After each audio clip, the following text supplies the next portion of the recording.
Daniel Hayes thought opening his front door would lead to awkward first date conversation. Instead, he found a woman trembling in the rain, her voice barely above a whisper. "My kids are in the car." In that single moment, his quiet life shattered. This wasn't romance, it was desperation. Maya Brooks wasn't looking for love, she was running for survival, and the man she fled from was already hunting her down. Some dates end with a goodnight kiss. This one would end with sirens and bloodshed. The rain came down like God had punched a hole in the sky. Daniel Hayes stood at his bathroom mirror razor, hovering over 3 days of stubble, wondering when exactly he'd become the kind of man who needed a pep talk just to go on a date. The fluorescent bulb buzzed overhead, casting his reflection in harsh light that made the gray at his temples look like smoke, the lines around his eyes like cracks in old leather. 38. Single father. Auto mechanic with grease permanently embedded under his nails. Real catch Hayes. He splashed cold water on his face and heard Leo's game controller clicking from downstairs. 9 years old and already more perceptive than most adults, Daniel knew. The kid had inherited his mother's dark curls, her quick smile, her uncanny ability to see through bullshit at 50 paces.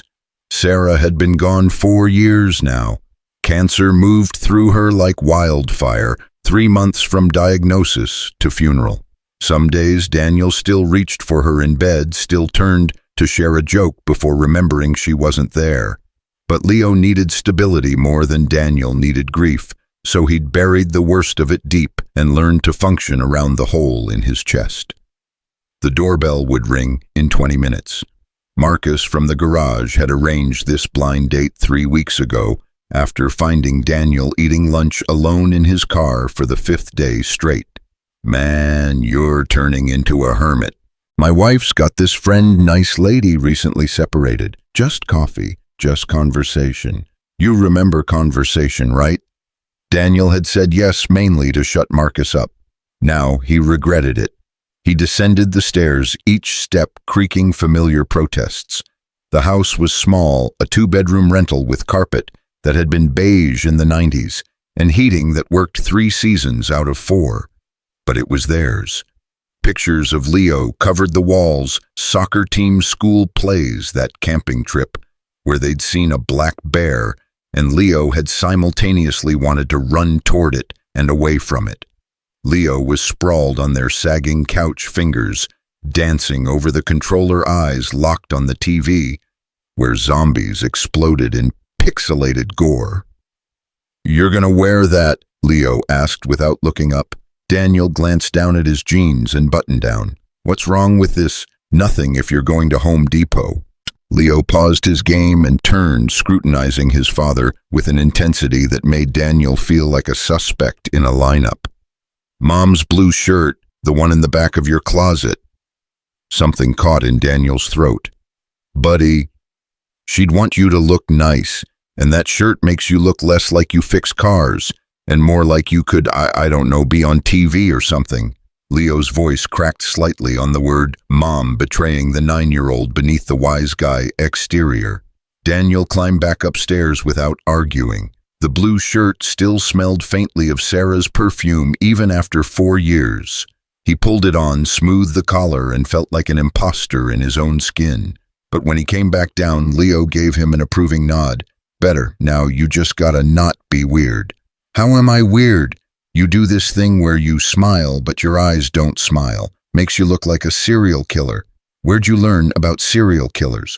"Documentary on Netflix." "You fell asleep during it." Daniel ruffled his son's hair, felt the kid lean into the touch for just a second before pulling away. "I'll try to smile with my whole face. That help?" "It's a start." Leo unpaused his game, but his shoulders were tight. "Dad, you know you don't have to do this, right? The date thing. We're good, just us." And there it was, the fear underneath the smart-ass comments, the terror that bringing someone new into their small world might crack the foundation they'd built on grief and determination. Daniel sat on the arm of the couch. Outside, rain hammered the windows like it was trying to get in. "You're right, we are good, but maybe good can be better. Maybe there's room for more people at our pizza table. He waited until Leo looked at him. Nothing changes you being my number one, ever, got it? Leo nodded, but his grip on the controller stayed white-knuckled. The doorbell rang, 7 o'clock exactly. Daniel's stomach executed a complicated gymnastic routine. He stood, wiped his palms on his jeans, crossed to the door. Through the frosted glass panel he could see a dark shape, a woman, rain streaming down behind her. He opened the door. The woman on his porch looked like she'd crawled out of a shipwreck. Water poured off her in sheets. Her dark hair, maybe brown or black, was plastered to her skull and face.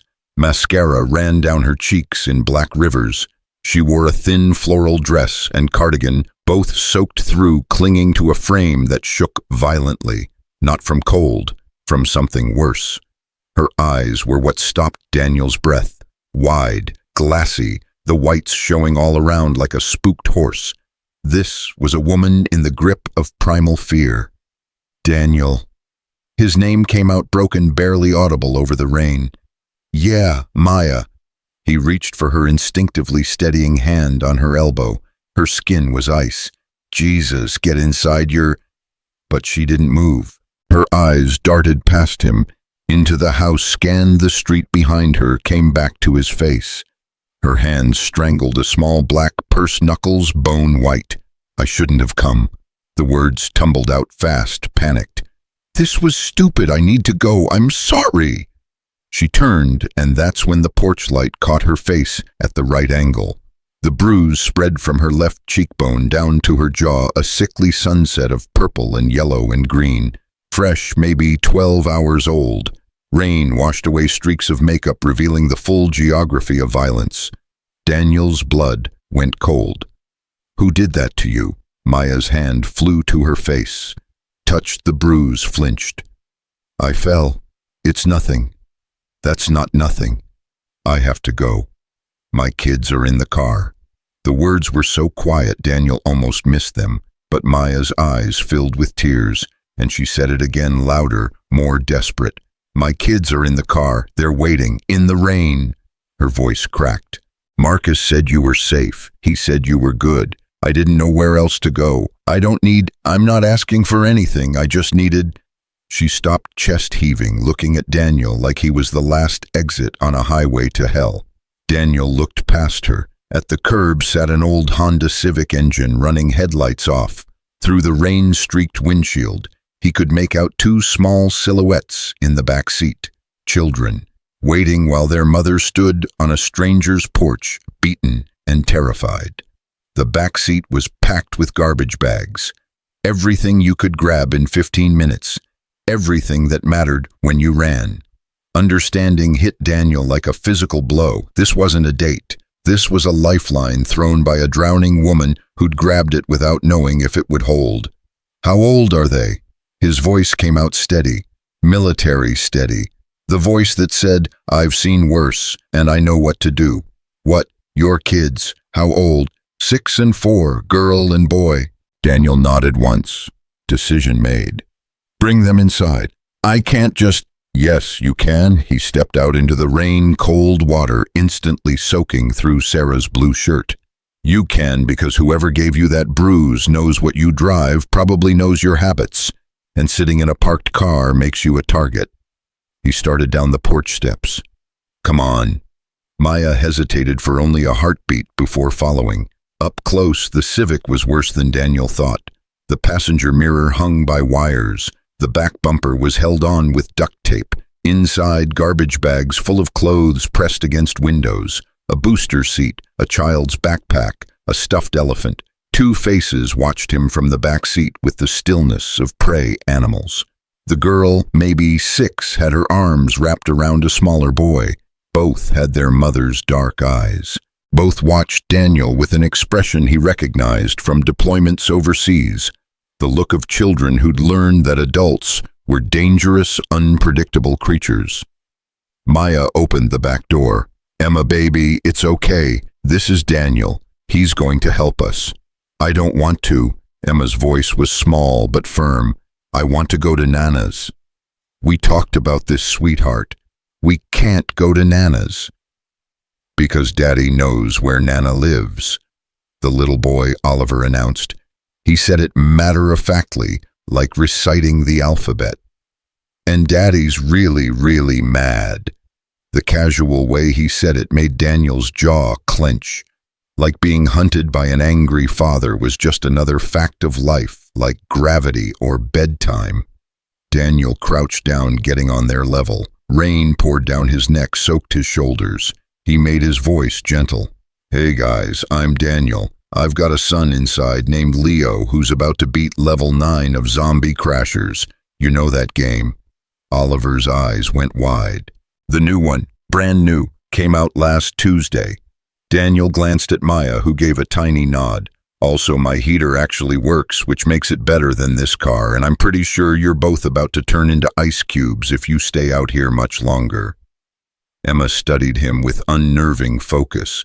Her next question came out flat, testing. "Do you yell?" The question landed like a punch. This 6-year-old had learned to screen adults for violence the way other kids screened for whether you had good snacks. "No, sweetheart," Daniel said. "No yelling, I promise." "Our dad yells a lot," Oliver offered, "and he breaks stuff. He broke Mommy's phone yesterday." "Oliver, hush." Maya's voice splintered tight. Daniel stood and met Maya's eyes over the car roof. In them, he saw exhaustion, shame, terror, and underneath it all, a desperate gamble that this stranger might be different, that showing up here might not have been the stupidest thing she'd ever done. "Let's get them warm," he said simply. Inside, Leo had paused his game and stood by the couch taking in the dripping refugees with open curiosity. Water pooled on the hardwood. Emma clutched Oliver's hand. Oliver clutched the stuffed elephant. Leo grabbed clothes from the donation box, the smaller stuff. Daniel turned to Maya. "Bathrooms down the hall, towels in the cabinet, get them dry." "I don't want to impose." "You're not imposing. You're cold and wet, and those kids need to be warm. Everything else we'll figure out after." He said it with finality, the same tone he used for non-negotiables, like bedtime and seatbelts. Something in Maya's face crumpled. The mask of holding it together fractured just slightly. She nodded and herded Emma and Oliver toward the bathroom, whispering reassurances Daniel couldn't quite hear. Leo materialized at his elbow. "Dad?" "Yeah, buddy." "That's not a normal date, is it?" "No, son, it's not." "She looks really scared." "She is." Leo was quiet for a moment, processing. Then quieter. "That little boy Oliver, he's got marks on his arm, like fingers." Daniel had seen them too. 4 distinct bruises on Oliver's upper arm, the perfect imprint of an adult hand that had grabbed too hard, too angry. "I know. That's bad. That's very bad." They stood together in the quiet house, listening to water drip to rain against windows, to the soft murmur of Maya's voice, soothing her children in the bathroom. The ordinary sounds of life interrupted by something that was anything but ordinary. "You did good noticing," Daniel said. "Now help me figure out dinner. Kids like pasta, right?" "Everyone likes pasta." Leo headed for the kitchen, then paused. "Dad, I'm glad she came here. To us." Daniel's throat tightened. "Yeah, buddy, me too." The bathroom door opened 20 minutes later. Emma emerged wearing one of Leo's old Minecraft shirts, like a dress, her dark hair damp and wild. Oliver swam in sweatpants, rolled 3 times at the waist. Both looked less like drowned refugees and more like regular kids. Tired kids. Scared kids. But kids. Maya had dried off, but her dress still clung damply to her frame. She'd given up on makeup. The bruise stood out in brutal relief, a topographic map of violence. "Better?" Daniel asked from the kitchen, where he was dumping pasta into boiling water. "Much better, thank you." Her smile was fragile, held together with spit and hope. "We won't stay long. I just needed a minute to think." "When they last eat?" Maya blinked. "What? The kids. When did they eat last?" She looked at Emma and Oliver, who'd gravitated toward Leo and the video game. "Breakfast, McDonald's, this morning, I think. It's 7:30 at night." I know, her voice rose defensively. We left in a hurry. I wasn't thinking clearly. Daniel held up both hands, peace offering, not judging, just saying those kids need food. He stirred sauce into the pot. We've got plenty. You don't have to. Yeah, you keep saying that. He pulled out plates, started setting the table. Here's the thing, Maya. I don't know your story yet. Don't need to. But I know terrified when I see it. I know running. He met her eyes. And I know those kids didn't ask for whatever hell you're fleeing. So you can sit down, let me make dinner, and give yourself 1 hour to breathe. Or you can leave and drive around until you run out of gas. He set down the last plate. Your call. Maya stood frozen between the kitchen and living room. From behind her came Leo's voice explaining game controls. Oliver's excited questions, Emma's quiet observations. The sound of kids being kids instead of witnesses to violence. 1 hour, she whispered. 1 hour. She didn't leave after 1 hour. Dinner was simple. Jar sauce, overcooked noodles, freezer garlic bread. But the kids ate like they'd been starving. Oliver had 3 plates. Emma picked at first, watching Daniel with those assessing eyes before finally digging in. Leo kept up steady chatter, filling silences with stories about school soccer, the camping trip where they'd seen a bear, and Leo had wanted to run toward it and away from it at the same time. Maya ate nothing. She sat at the scarred kitchen table, hands wrapped around tea. She didn't drink, watching her children with an intensity that made Daniel's chest ache. Every few minutes her eyes would flick to the front window, checking the darkness beyond, looking for headlights. That meant her past had caught up. When the kids finished, Leo caught Daniel's eye and gave a tiny nod toward the stairs. Smart kid. Oliver, you like Legos? Oliver's face lit up. I love Legos. Cool, 'cause I've got this new spaceship set upstairs. We haven't opened yet. Wanna help? Can I, Mom? Maya started to say no, but Emma spoke first. I want to see too. Emma, please, Mom. Maya looked at Daniel. He gave a slight nod. Trust me. Okay, but stay upstairs with Leo. The 3 kids thundered up the stairs, leaving Daniel and Maya alone. Rain had gentled to a whisper. The house settled around them, creaking and breathing. Maya stared into her tea like it held prophecies. Daniel sat across from her and waited. Patience was something the army had beaten into him. Sometimes people needed silence more than questions. After a long while, Maya spoke. His name is Derek, my husband. She said husband like it was a curse word. We've been married 8 years, met in college. He was charming, attentive, all the things you're supposed to want. Her laugh was bitter. Guess I should have paid attention to how he treated waiters, how he talked about his ex, all those little red flags I painted green because I was young and stupid. You weren't stupid. I stayed for 8 years. 3 of those years he's been hitting me. That feels pretty stupid. Daniel's hands curled into fists under the table. How bad? Started with yelling, calling me worthless, telling me I was lucky he put up with me, then pushing during arguments, then slapping. She touched the bruise absently. Then this morning when I said I was taking the kids and leaving. What did he say? Maya's voice dropped to a whisper. He said, you're not going anywhere. You're mine. You try to leave and I'll find you. I'll take those kids and you'll never see them again. She looked up, eyes red. Then he hit me hard enough I saw stars, and I realized if I didn't leave right then, I never would, or I'd end up dead. So you grabbed the kids and ran. I grabbed the kids and ran. She wiped her eyes angrily. $80 in my purse. No credit cards, he controls those. My mom's in Florida and she's not well, can't help. No other family nearby. I was supposed to cancel this date. It was set up weeks ago when I was still pretending everything was fine. But when you texted to confirm, I thought... She trailed off. You thought what? That maybe you'd let me use your phone, help me find a shelter. She shook her head. I didn't mean to dump all this on you. Hell of a first date. Daniel pulled out his phone, scrolled through contacts, set it in front of her. My buddy Rick runs a non-profit downtown. They help women in your situation. Safe houses, legal aid, job placement. That's his personal cell. Maya stared at the phone like it might explode. Just like that. Just like that. You don't know me. I know enough. Her hand trembled as she reached for the phone, then pulled back. It's late. I can't call now. Rick answers any time. That's his whole job. Tomorrow. I'll call tomorrow. Her voice was firm. Tonight I just need to not think about it. Can I have that? Just a few hours where I'm not planning or running or terrified. Whatever you need. From upstairs came Oliver's laugh, high and pure. The sound of a kid who'd forgotten to be afraid. Maya's whole face softened. They like your son. Leo's good with kids. Gets it from his mom.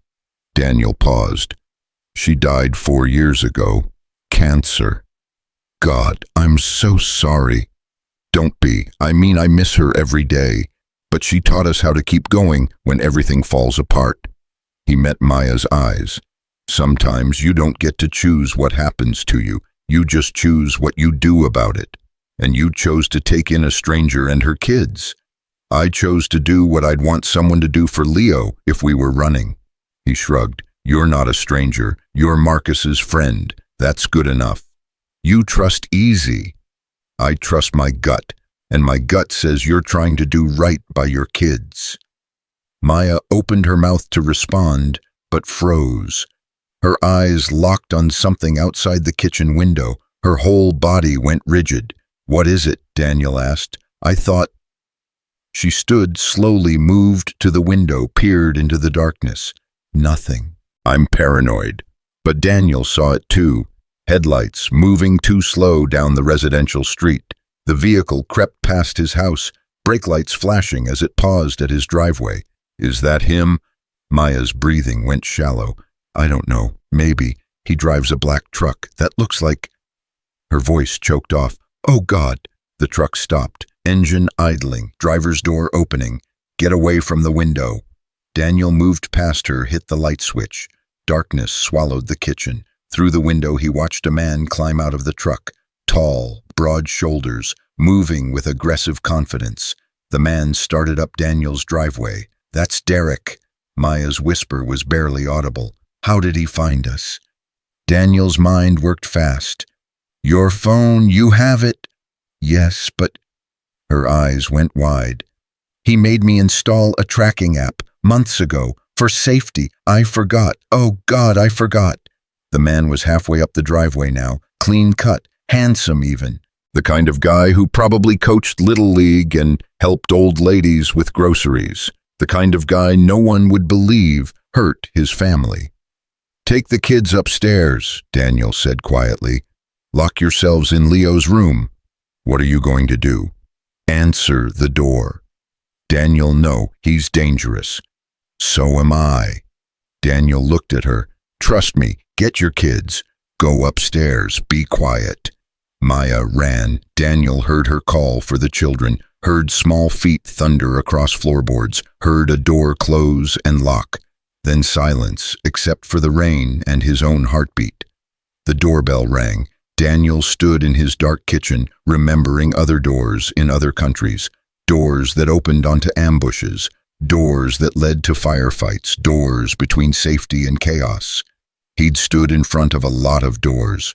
The doorbell rang again, longer, insistent, then knocking, hard, demanding. Maya. The man's voice carried through the wood. I know you're in there. Your car's outside. Open this goddamn door. Daniel walked slowly to the entrance, flipped the porch light, unlocked the deadbolt, opened the door. Derek stood on the porch, rain dripping off his leather jacket, face twisted with rage. He was bigger than Daniel by 20 pounds, younger by 5 years, with gym muscles that looked good in mirrors but had never been tested. Who the hell are you? Derek demanded. I'm Daniel. You're on my porch, uninvited. Daniel kept his voice conversational. That's a problem. I don't give a damn about your porch. My wife is in there, my kids. Send them out. No. The word hung in the air, simple, final. Derek's laugh was ugly. Excuse me. I said no, they don't want to see you, so get off my property. You think you can keep my family from me? Derek stepped forward, finger jabbing the air. I'll call the cops. Tell them some psycho kidnapped my wife and children. You could do that. Daniel didn't move. Then I'd show them the bruises on Maya's face, the handprints on your son's arm. We'd see how that conversation goes. Derek's face darkened. You don't know what you're talking about. Maya's dramatic. We had a little disagreement this morning and she blew it out of proportion like she always does. A little disagreement that broke her cheekbone. She fell. Bullshit. Derek's hand shot out, grabbed Daniel's shirt front. Listen here, asshole. Daniel moved. Muscle memory from 100 training drills. He grabbed Derek's wrist, twisted hard, used the man's own momentum to yank him off balance. Derek stumbled, caught himself on the porch railing, eyes wide with shock. Don't touch me, Daniel said quietly, and don't come back here. Derek straightened slowly, eyes traveling down Daniel's arm to the tattoo visible beneath his rolled sleeve. Special Forces insignia. The calculation happened in real time. Daniel could see it. Bravado versus self-preservation. This isn't over, Derek said, backing toward his truck. I'll file for custody. I'll make her life hell until she comes crawling back. You do what you need to do, but she's not leaving tonight. And if you set foot on my property again, you'll regret it. Derek's jaw worked. You're making a big mistake, friend. Probably not the first. Won't be the last. Derek climbed into his truck and sat there, engine idling, staring at the house. Daniel stood in the doorway, didn't blink, didn't move, just waited with the patience learned from watching hostile villages, from standoffs that lasted hours, from knowing that the first person to break eye contact lost. Finally, the truck roared to life. Derek peeled out tires, squealing engine noise fading into rain and distance. Daniel stayed on the porch for 5 more minutes, making sure Derek didn't circle back, making sure the street stayed empty. Only when he was satisfied did he step inside and lock the door. His hands shook slightly, adrenaline crash. Old friend. Is he gone? Maya stood at the foot of the stairs, arms wrapped around herself. He's gone. He'll come back. Maybe. Not tonight. You shouldn't have confronted him. He could have... She couldn't finish. He could have what hit me. Daniel smiled without humor. I spent 6 years in the army, 3 in Afghanistan. Your husband's scary because he's bigger than you, and he spent years making you believe you can't fight back. He shrugged. To me, he's just another bully who's never been punched by someone his own size. Maya sat hard on the bottom step. I brought this to your door, put you and Leo in danger. Stop. Daniel sat next to her. You didn't do anything wrong. He did. Running from someone who hurts you isn't complicated. It's survival.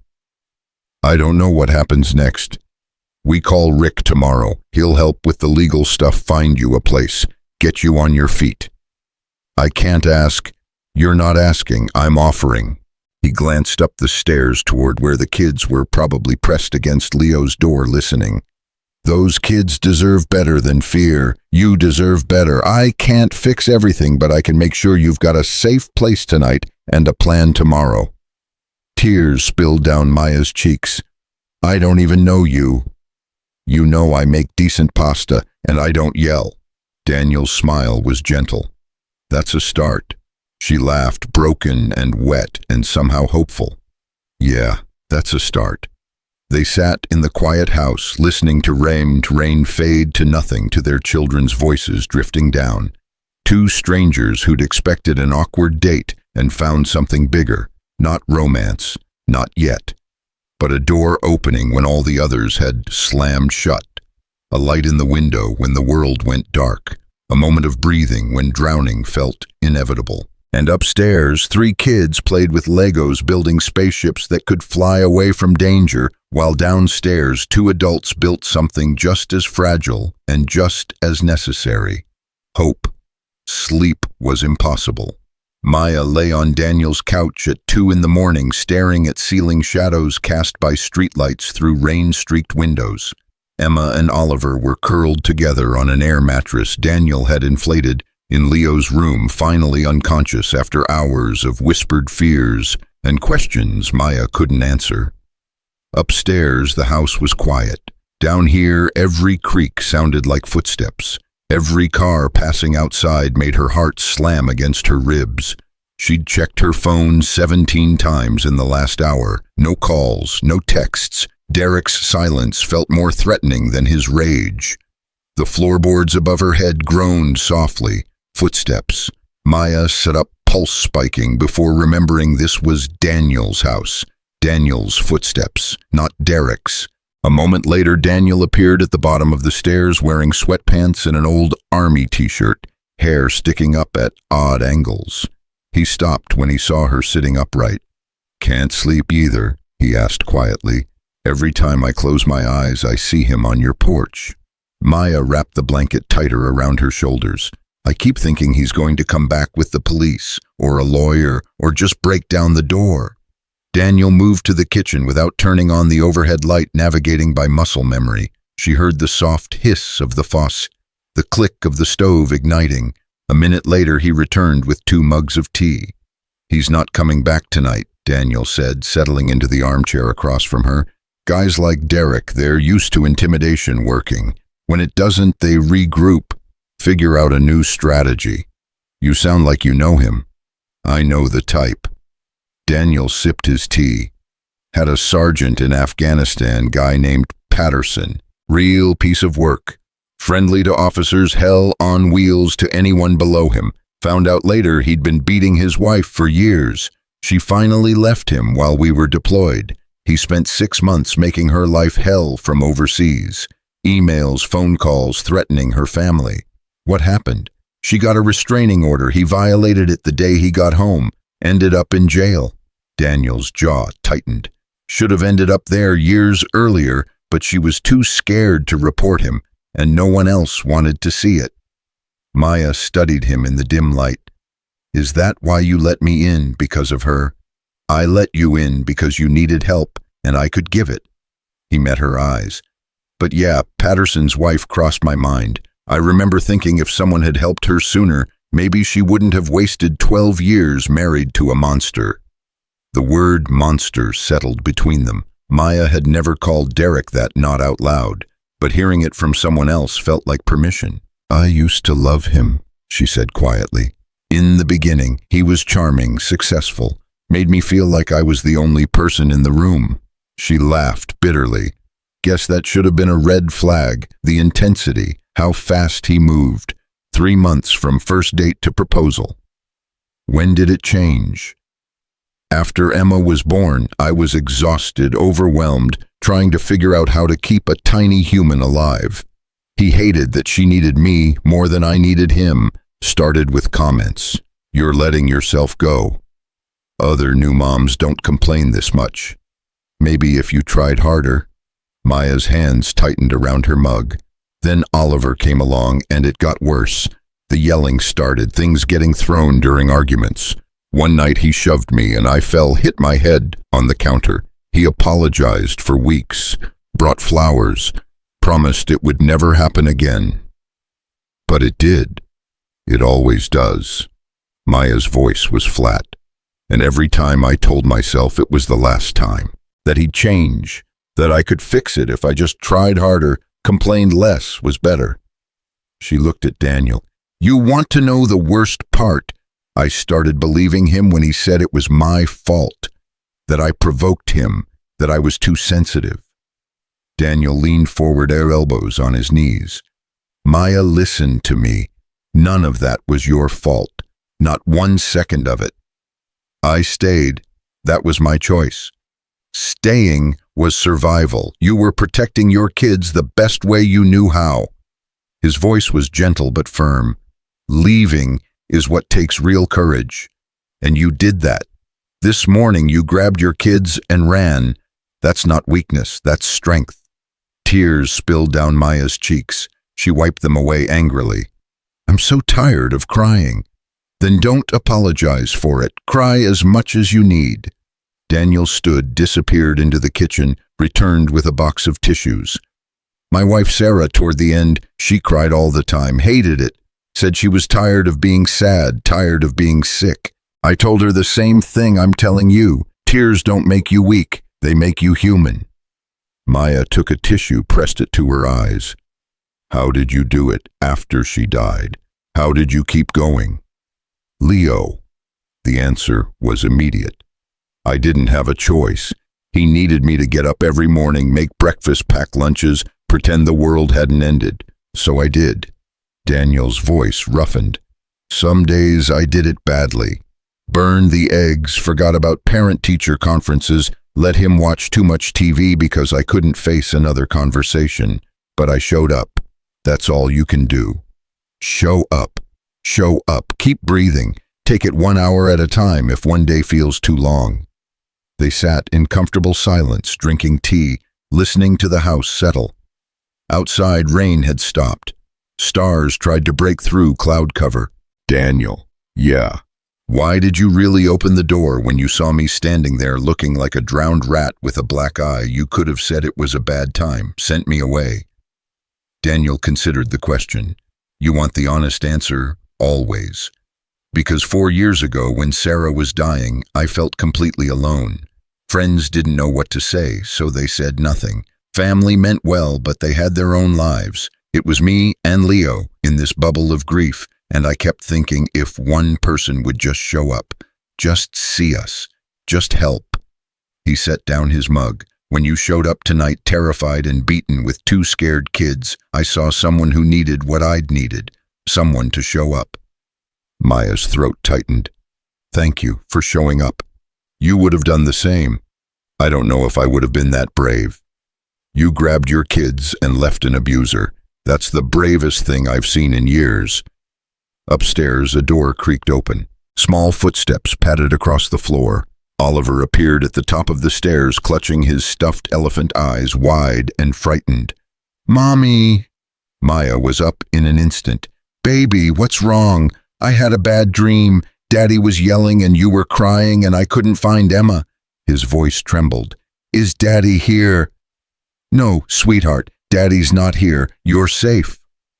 Oliver descended the stairs slowly, each step careful. When he reached the bottom, he climbed into Maya's lap despite being too big for it, burying his face in her shoulder. I don't want to go back home, he whispered. Maya's arms tightened around him. We're not going back. Promise, I promise. Daniel watched them, something in his chest cracking open. He remembered nights like this with Leo, the nightmares after Sarah died, the terror that she'd leave him too, the desperate need for promises that couldn't always be kept. Oliver, Daniel said gently, you know what I do when I have bad dreams. Oliver peeked at him over Maya's shoulder. What? I think about the best day I ever had. Every detail. What it smelled like, what I ate, what made me laugh. I think about it so hard, the bad dream doesn't have room in my head anymore. What was your best day? Daniel smiled. The day Leo was born, I was so scared I'd drop him or do something wrong. But then the nurse handed him to me, and he grabbed my finger with his tiny hand and just held on, like he knew I was his dad, and he trusted me completely. He paused. What about you? What's your best day? Oliver thought hard. The zoo, last summer, before Daddy got really mad all the time. We saw elephants and I got cotton candy, and Emma let me hold her hand on the carousel, even though she said I was too little. That sounds like a great day. It was. Oliver's voice was getting sleepy. I want more days like that. You'll have them, Maya said, kissing the top of his head. I promise you'll have so many good days you won't be able to count them all. Oliver's breathing evened out. Within minutes, he was asleep again, dead weight in Maya's arms. I should take him back upstairs, Maya whispered. Let me. Daniel stood gently, lifting Oliver from her lap.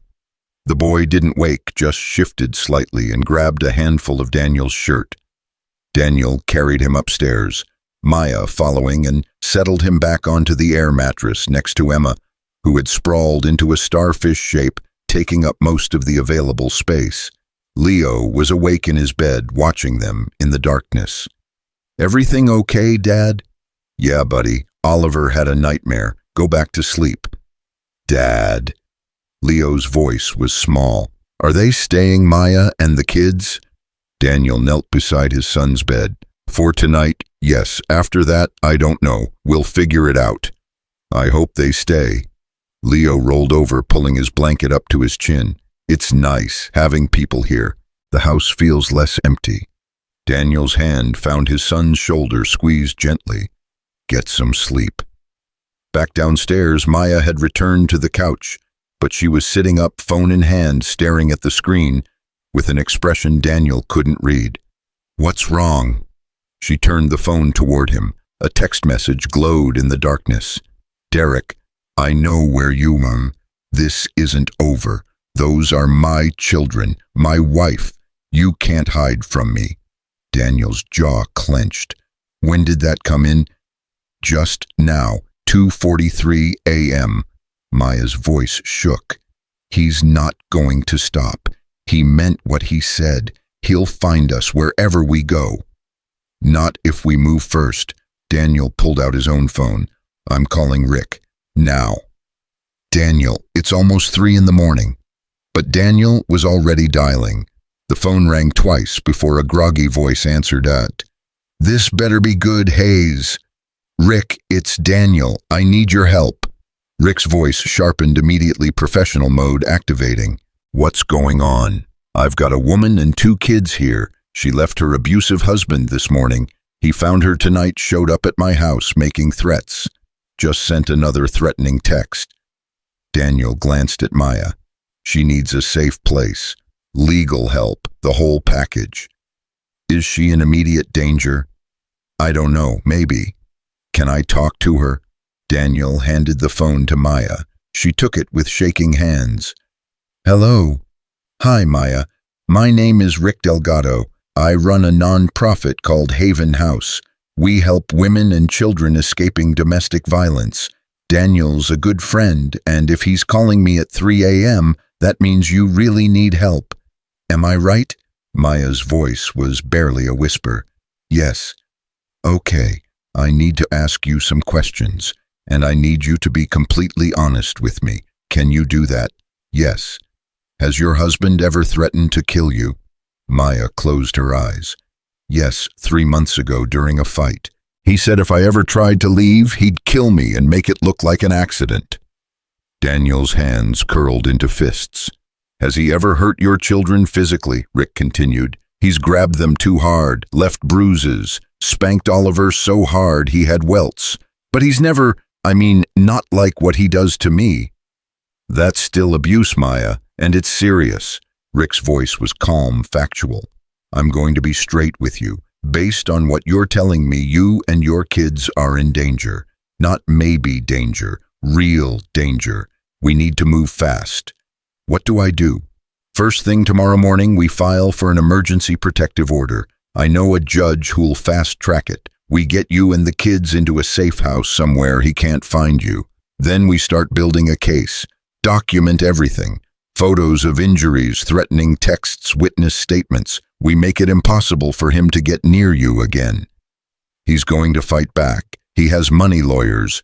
So do we, and we're better. Rick's confidence was reassuring. Maya, I've been doing this for 15 years. I've helped hundreds of women get out. You're not alone anymore. Maya's hand pressed to her mouth, muffling a sob. Okay, yes, help me. That's what I needed to hear. Put Daniel back on. Maya handed the phone over, face crumpling as tears came hard and fast. Rick, take her to my office at 9 a.m. Bring the kids. Bring any documentation she has, photos of injuries, anything. We'll start the paperwork. Rick paused. Daniel, you did good calling me. This guy sounds dangerous. He is. Watch your back.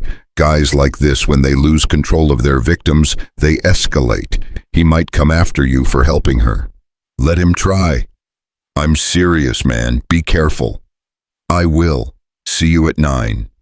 Daniel ended the call and looked at Maya, who had her face buried in her hands, shoulders shaking. He sat beside her, not touching, just present. I'm sorry, she gasped. I can't stop crying. Then don't. Let it out. I'm so scared. What if the judge doesn't believe me? What if Derek convinces everyone I'm lying? He's so good at that, making people believe him, making me look crazy. Maya, look at me. Daniel waited until she lifted her head. You have bruises. Your kids have bruises. You have threatening texts. That's not crazy. That's evidence. Evidence can be explained away. He'll say I fell, that the kids got hurt playing, that I'm a hysterical woman making up stories.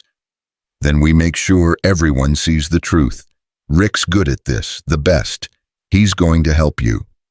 Maya wiped her eyes, trying to compose herself. I don't know how to thank you for all of this. You didn't have to. Stop saying that. I wanted to help. Why, you don't even know me. Daniel was quiet for a moment, choosing his words carefully. When Sarah was dying, she made me promise something. She said, don't let Leo grow up thinking the world is only cruel. Show him there's still good, still people who help. So I'm showing him, and maybe I'm showing you too. Fresh tears spilled down Maya's cheeks. Your wife sounds like she was an amazing person. She was, and she would have liked you, would have opened the door faster than I did. They sat together in the pre-dawn darkness, two broken people holding on to hope that maybe, just maybe, things could get better. Outside, the first hints of light touched the horizon. A new day was coming, whether they were ready or not. Daniel, yeah, what happens after 9 a.m., after we meet with Rick? We take it one step at a time, get the protective order, get you and the kids somewhere safe, help you start over. And then what? I have no job, no money, nowhere to go long term. Then we figure it out together. Daniel met her eyes. You're not alone in this, Maya, not anymore. She wanted to believe him, wanted to trust that this stranger who'd opened his door in a rainstorm wouldn't disappear when things got complicated. But trust was a muscle she'd forgotten how to use. I should try to sleep, she said finally. Big day tomorrow. Yeah, you should. But neither of them moved. They sat in the growing light, drinking cold tea, listening to the house wake up around them. Somewhere upstairs, floorboards creaked as Leo got up to use the bathroom. A cardinal started singing outside the window. The refrigerator hummed to life. Ordinary sounds. Normal life continuing despite everything. Maya closed her eyes and let herself imagine it. A life where mornings weren't terrifying, where her kids woke up without fear, where she could drink coffee and watch the sunrise without checking over her shoulder for Derek's truck. It felt impossible. But for the first time in 3 years, it also felt close enough to touch. Maya. Daniel's voice was gentle. She opened her eyes. You're going to be okay. I know it doesn't feel like it right now, but you will. You and Emma and Oliver. You're going to build a life that's safe and good and nothing like what you left behind. How can you be so sure? Daniel smiled, sad and hopeful at once. Because I did. After Sarah died, I was sure I'd never be okay again, that Leo and I would just survive, not live. But we figured it out, found joy again, learned to laugh without feeling guilty. He paused. You'll do the same. It just takes time.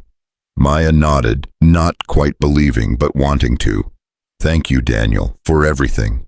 Get some sleep. You're going to need your strength. She lay back down on the couch, pulled the blanket up to her chin. Daniel stood, started toward the stairs, then paused. Maya. Yeah. For what it's worth, I'm glad you knocked on my door, even though it wasn't the date either of us expected. She smiled in the darkness. Me too. He climbed the stairs and Maya was left alone with her thoughts. But for the first time since she'd run, she didn't feel completely alone. She had a plan. She had help. She had Daniel and Rick and tomorrow at 9 a.m. It wasn't much, but it was more than she'd had yesterday. Outside, the sun crept higher. Inside, 3 children slept peacefully. And in the space between night and day, Maya allowed herself something she hadn't felt in years. Morning came too fast and not fast enough. Maya woke to the smell of coffee and pancakes, disoriented, until she remembered where she was. Daniel's living room, the worn couch, sunlight streaming through windows that didn't have bars on them, didn't look out onto Derek's black truck in the driveway. She sat up, every muscle aching like she'd been in a fight. In a way, she had been. 3 years of fights compressed into one desperate escape. Voices drifted from the kitchen, children's laughter. The sound was so foreign, it took her a moment to recognize it as belonging to her own kids. Maya stood, wrapped the blanket around her shoulders like armor, and followed the noise. The kitchen was chaos in the best way. Leo stood at the stove, flipping pancakes with the serious concentration of a surgeon. Emma sat at the table, carefully setting out forks and napkins, her tongue poking out the corner of her mouth. Oliver was on Daniel's shoulders, giggling as Daniel spun in slow circles, the little boy's hands tangled in Daniel's hair. "Higher, higher," Oliver shrieked. "Any higher and you'll hit the ceiling, buddy." Daniel laughed. Emma looked up and saw her mother. "Mommy, Leo's teaching me how to set a table properly. You're supposed to put the fork on the left." "I see that, baby." Maya's throat tightened. When was the last time she'd seen Emma smile like that? Weeks, months. Daniel caught her eye over Oliver's head. "Coffee's fresh. Mugs are in the cabinet by the sink." She poured herself a cup with shaking hands, the normalcy of it all threatening to undo her. This was what mornings were supposed to look like. Not walking on eggshells, not checking Derek's mood before deciding if it was safe to speak. "Mom, can I have chocolate chips in mine?" Oliver called from his perch. "It's not our house, baby. We can't just—" "Already in the batter," Leo announced, sliding a pancake onto a plate. "Can't have pancakes without chocolate chips. That's just wrong." Emma giggled. "That's what I said." Maya met Daniel's eyes again. He gave a slight shrug, a small smile that said, "Let them have this." She nodded, sipped her coffee, and let herself exist in this moment. Let her children be children. Let the world be gentle for 5 minutes before they had to face what came next. They ate together around the scarred kitchen table, syrup dripping, milk spilling. Oliver talking non-stop about the spaceship Legos they'd built last night. Emma asked Leo about school, about soccer, about his favorite video game. Normal questions. Safe questions. Maya picked at her pancakes, appetite gone, but forced herself to eat anyway. She'd need her strength today. Daniel caught her eye. "Rick's office is downtown, 20-minute drive. We should leave by 8:30. Reality crashed back in. The protective order, the legal battle ahead. Derek. "What do I tell the kids?" Maya whispered. "The truth. Age-appropriate version." Daniel refilled her coffee. They already know something's wrong. Pretending otherwise just makes them more scared. After breakfast, while the kids played upstairs, Maya stood in front of the bathroom mirror and barely recognized herself. The bruise on her face had deepened overnight, a grotesque sunset of purple and yellow. Her eyes were hollow. She looked like exactly what she was. A woman who'd been beaten and had run. Good. Let the judge see this. Let everyone see what Derek had done. She heard a soft knock. "Maya, it's almost time." She opened the door to find Daniel holding a small digital camera. "Rick said to document everything. Do you mind?" She minded. She hated it. Hated having evidence of her failure to protect herself photographed like crime scene evidence, but she nodded. Daniel was gentle professional. He took photos of her face from multiple angles, then of the fingerprint bruises on her upper arms. She'd forgotten about the ones Derek had left when he'd grabbed her 3 days ago during an argument about grocery money. "Oliver and Emma," Daniel said quietly. "Rick needs photos of their injuries too." "I know," Maya's voice was hollow. "I'll ask them." Upstairs, she found Emma reading to Oliver on the air mattress. The little boy curled against his sister. They looked up when she entered. "Babies, I need to talk to you about something important." 2 sets of dark eyes watched her with wariness, learned too young. Maya sat on the floor beside them. "You know how Daddy hurt Mommy sometimes, and how that was wrong." Emma nodded slowly. Oliver's thumb found his mouth, a habit he'd outgrown last year, but had returned to in the past month. Well, there are people whose job is to make sure Daddy can't hurt us anymore. We're going to meet one of those people today, a nice man named Rick. But first, I need to take some pictures of where Daddy hurt you, just so the people who help us can see. Like evidence, Emma asked. Like on TV. Exactly like that. Will it make Daddy go away? Maya's heart cracked. I'm going to do everything I can to keep you safe, both of you. I promise. Oliver pulled his thumb from his mouth. I don't want pictures. I know, baby, but it's important. Will it hurt? No, sweetheart, just pictures. It'll be fast. In the end, Emma let Maya photograph the bruises on her shins, where Derek had kicked her 2 weeks ago for spilling juice. Oliver cried through the documentation of the handprint on his arm, the one Leo had noticed, the one that wouldn't fade. Maya held him afterward, rocking him like she had when he was a baby, humming the lullaby that had always calmed him. Daniel stood in the doorway, expression carefully neutral, but his hands were clenched into fists. By 8:30, they were in Daniel's truck, kids buckled in the back. Maya in front, clutching a folder with printed text messages, photos, a timeline she'd written at 3 a.m. when sleep wouldn't come. Evidence of 3 years of hell compressed into 20 pages. The drive downtown was quiet. Emma stared out the window. Oliver held his elephant. Leo kept up a steady stream of commentary about buildings and cars, filling the silence with normalcy. Maya's phone buzzed. She glanced down. Derek. Talk to my lawyer. You're not taking my kids. See you in court. Her hands started shaking. Daniel noticed, reached over, squeezed her hand briefly before returning his to the wheel. He can't take them, Maya whispered. He can't. He won't. Rick won't let that happen. But Maya had learned the hard way that what should happen and what actually happened were often very different things. Rick's office was in a converted brownstone near the courthouse, the kind of building that had seen better decades, but refused to give up. A hand-painted sign read, Haven House Legal Services, in cheerful letters that seemed at odds with the grim work done inside. Daniel herded everyone through the front door into a waiting room that looked more like someone's living room. Mismatched furniture, children's toys, and a corner magazines that weren't 6 months old. A young woman at the reception desk looked up and smiled. You must be Maya. Rick's expecting you. He's just finishing up a call. Maya nodded, unable to speak past the lump in her throat. And you must be Emma and Oliver. The receptionist, her name tag read Jennifer, came around the desk with a basket. We've got coloring books and crayons. You guys like to color? Oliver's eyes lit up despite everything. I'm really good at coloring. I bet you are. Why don't you show me? She led the kids to a small table, got them set up with supplies, gave them the space to just be kids for a few minutes.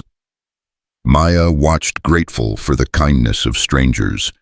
A door opened and a man emerged. Tall, late 40s, with kind eyes and graying hair, pulled back in a ponytail. He wore jeans and a button-down, looking more like a college professor than a lawyer. Maya, his voice was warm. I'm Rick Delgado. Come on back. Daniel started to follow, but Rick shook his head. Just Maya for now. We'll bring you in after. Maya's panic must have shown on her face because Rick added gently, This is your story. You tell it first your way without anyone else in the room. Then we'll bring Daniel in to add his witness statement. Okay. She nodded and followed him down a hallway lined with children's artwork into an office that was organized chaos. Files everywhere, law books stacked on every surface, but also photos of smiling families, thank you cards pinned to a bulletin board, evidence that this work had happy endings sometimes. Rick gestured to a chair. First things first, how are you doing physically, emotionally, all of it? The question was so unexpected, so genuinely concerned, that Maya's carefully constructed composure crumbled. I'm terrified. He texted this morning saying he talked to his lawyer, that he's going to take my kids. He's trying to scare you. That's what abusers do when they lose control. Rick pulled out a legal pad. But here's what's actually going to happen. We're going to file for an emergency protective order today. The judge will hear your petition this afternoon. You'll tell your story, show your evidence, and unless that judge is an idiot, which Judge Martinez isn't, you'll walk out with an order that keeps Derek away from you and the kids. What if Derek fights it? He will fight it. They always do. But fighting it and winning are different things. Rick leaned forward. Maya, I've been doing this 15 years. I know what strong cases look like. Yours is strong. You have documented injuries, threatening texts, a witness in Daniel, and most importantly, you have the truth.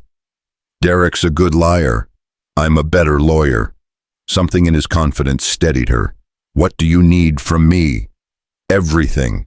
Start from the beginning. When did the abuse start? Maya took a breath and began to talk. She told him about the courtship, the whirlwind romance, the proposal after 3 months. She told him about the first time Derek had yelled 6 months into the marriage over something small she couldn't even remember now. The way he'd apologized, brought flowers, promised it was just stress from work. She told him about Emma's birth and how Derek had resented the attention she gave the baby, the escalating criticism, the names he called her, stupid, worthless, lazy, ungrateful. She told him about the first time he'd pushed her when Emma was 8 months old, how she'd fallen and bruised her hip, how he'd blamed her for not watching where she was going. She told him about Oliver's birth and how things got worse.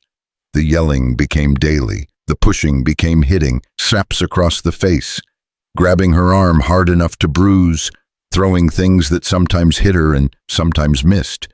She told him about the first time he'd hurt Emma, spanked her so hard for coloring on the wall that she couldn't sit down.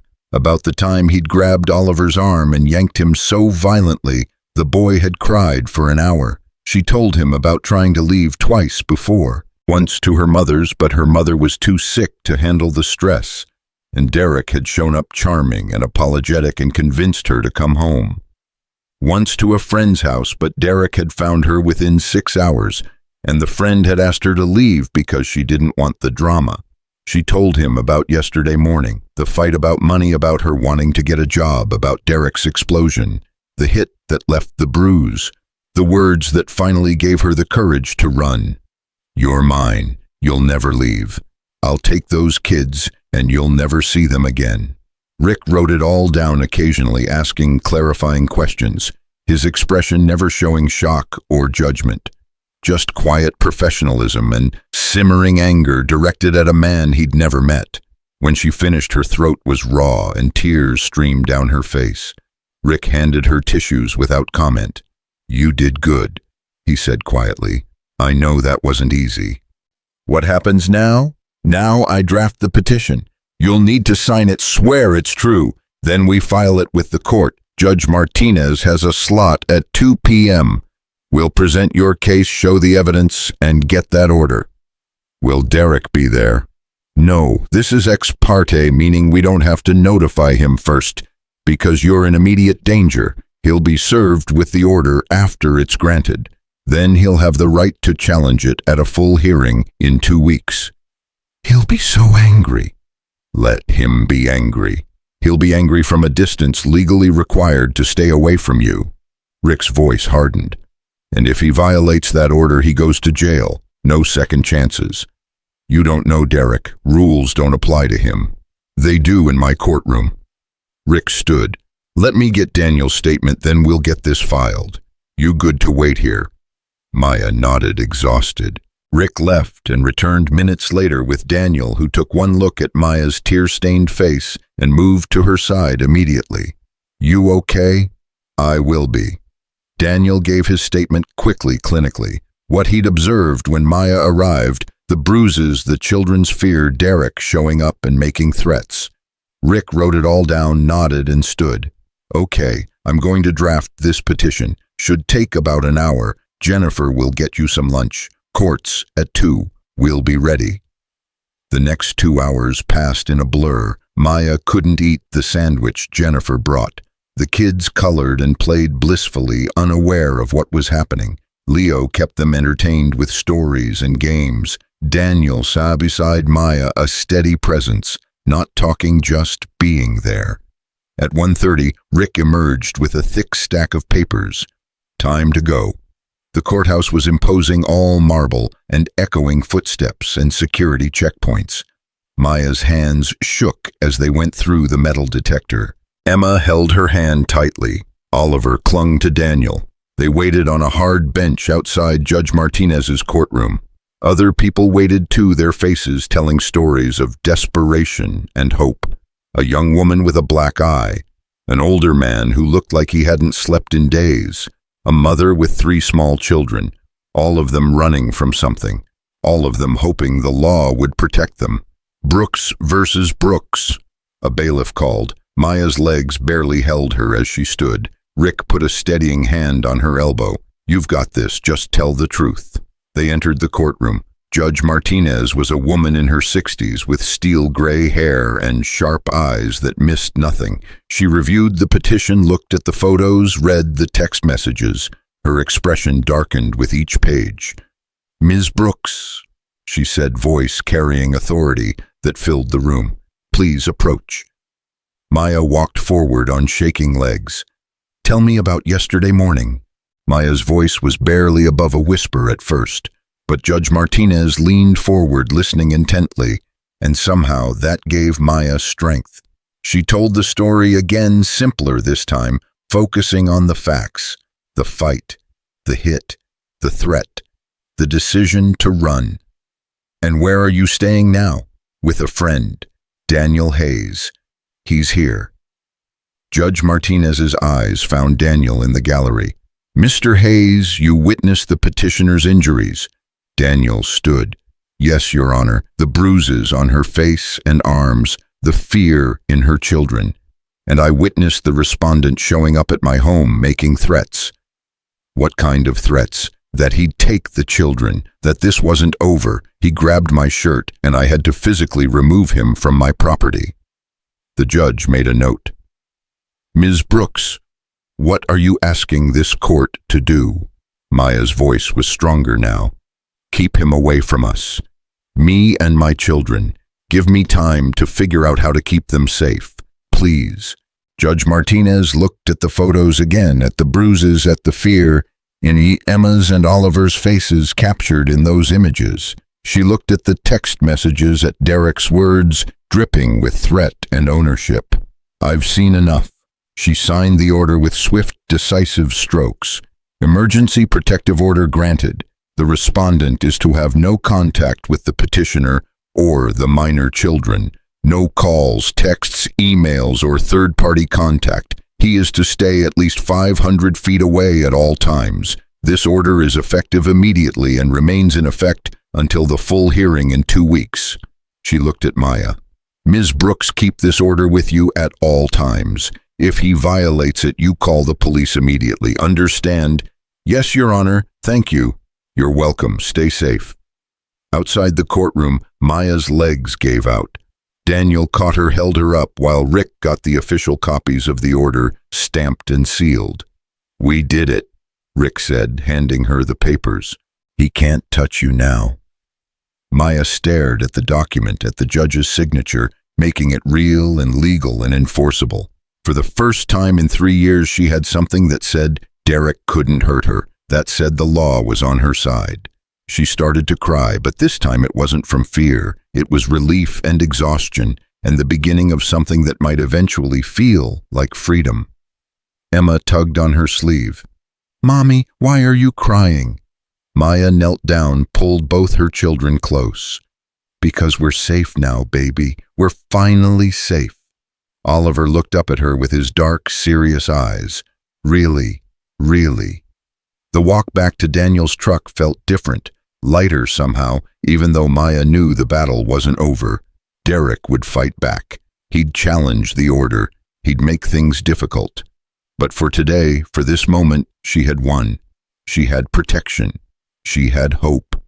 They were almost to the parking garage when Maya's phone rang. Unknown number. She almost didn't answer, but something made her pick up. Maya Brooks. An unfamiliar woman's voice. "Yes. This is Officer Sarah Chen with the county police. I'm calling about a report filed by Derek Brooks. He's claiming you kidnapped your children. Maya's blood went cold. What? He says you took the kids yesterday without permission, and he doesn't know where they are, says he's worried for their safety. The officer's voice was professional, but not unkind. Can you tell me where you are right now? Rick grabbed the phone from Maya's hand. Officer Chen, this is Rick Delgado, Ms. Brooks' attorney.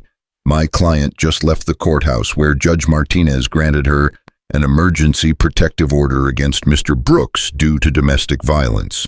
The children are with their mother exactly where they should be, and Mr. Brooks knows exactly where they are because he showed up at the home where they're staying last night making threats. There was a pause. Is there a case number for that protective order? Rick rattled it off. Another pause, longer this time, as Officer Chen presumably looked it up. I see it here. Okay, I'll note in the report that the children are safe with their mother under court order. Mr. Brooks will be informed of the protective order. Thank you, officer. Rick ended the call and handed the phone back to Maya. He's already playing games, trying to use the police to harass you. It's working. Maya's hands were shaking again. What if they'd believed him? What if they'd taken the kids? They didn't. They won't. You have a court order. The law is on your side. Rick's voice was firm. This is what I warned you about. He's going to escalate. Try every trick he can think of, but we're ready for him. Daniel's hand found Maya's shoulder. Come on, let's get the kids home. Home.